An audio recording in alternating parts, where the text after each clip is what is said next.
All right, so the reviews for Halo Infinite started to drop this morning. They've been coming out throughout the day, and so far, looks pretty good. Sitting at like an 86 or an 87. It's fluctuated a bit as we've gone through the day, but for the most part, people seem pretty happy with the direction that the franchise is going in with like this semi-open world style Halo game, and I'm excited to jump into the campaign, continue the story of Master Chief on Wednesday when it releases into Game Pass, which kind of brings up the physical release of this game. We already know, day and date in the Game Pass, but what about that physical copy? Because some new information has come out around it, and while I like to buy the physical copy of these Halo games as they release, because I'm a big fan of the series and I like to kind of collect them as they come out, I might actually be passing on the Halo Infinite physical copy, at least for now. Guys, if you enjoy these videos, make sure that like button helps out a ton. And if new here to the Spawn Wave Plus channel, make sure you subscribe down below. So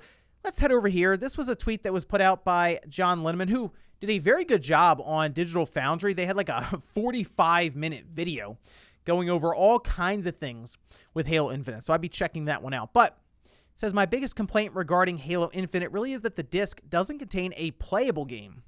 This will be the first Halo game you can't really own as a standalone copy. This is not a good trend, and I hope Microsoft reconsiders things like this. So it's a weird case with Halo Infinite, since technically what they're selling has no multiplayer to it at all, right? Like, it's going to be a single-player campaign. Co-op's not even there, which was a big deal when that happened, right? And that information came out, and it's like, we're supposed to have co-op. It's Halo, right? Like, remember picking up the original Halo, going through that with a friend for the first time, or you maybe went through it yourself, then you played co-op, you realize it was a ton of fun. Halo 2 comes out, and you both jump in at the same time, and it was a blast. So, yeah, that's a whole thing there, but disappointing, obviously. But basically, this is going to be all single player. The multiplayer is off on its own. It's free to play. You download it. Makes sense why that wouldn't have a physical copy, right? Because you're going to be needing access to the servers no matter what to play online, so sure. But the single player side of things with the campaign is what you're spending the $60 on.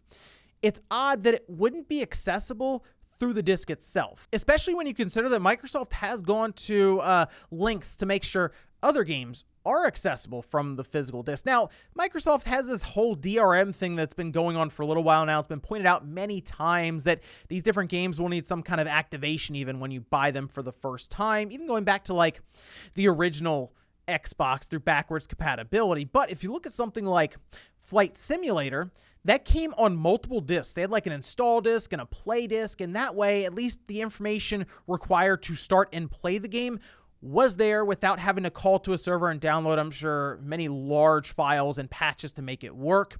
Halo Infinite, unfortunately, looks to be going a different route here, and I've been trying to figure out exactly why this is, because I don't think it has to do with a file size, considering we've seen them do multiple discs with something like Flight Simulator.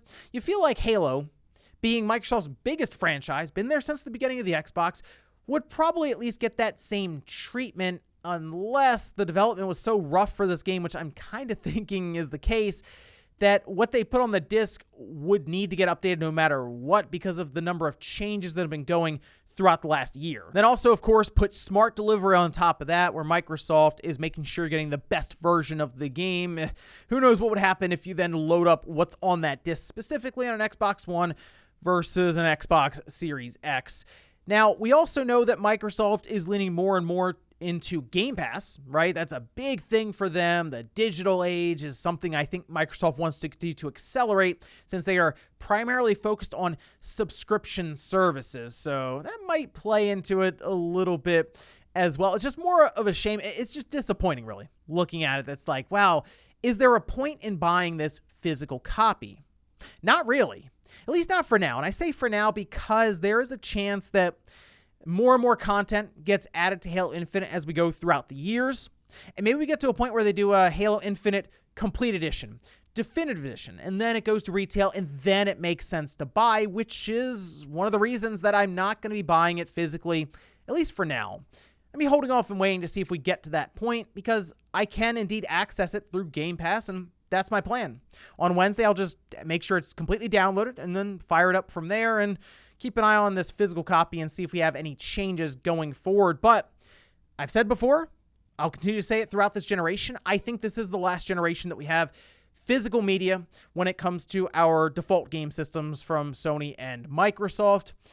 Looking more and more at this with the Xbox Series S continuing its upward momentum when it comes to its popularity. We see it with being the best system in terms of sales on Black Friday. Maybe from availability, yes, but people are still willing to buy a system that doesn't have a disk drive in it.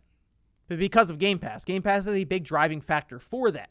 So if we continue through this generation and we see that the disk drive isn't really used as much as it was, at the beginning of this generation, Microsoft might make that push. Sony might look around and do the same thing. So we'll keep an eye on this. It was just something to bring up, especially for information's sake, so you know what you'd be getting if you decided to buy that physical copy, which unfortunately is not a playable game unless you're going to be connecting the internet and then downloading a good chunk of that game, which then makes you wonder, well, what's the point of buying this disc in the first place? But let me know what you guys think about this one down below. Thank you so much for watching, and I'll see you next time.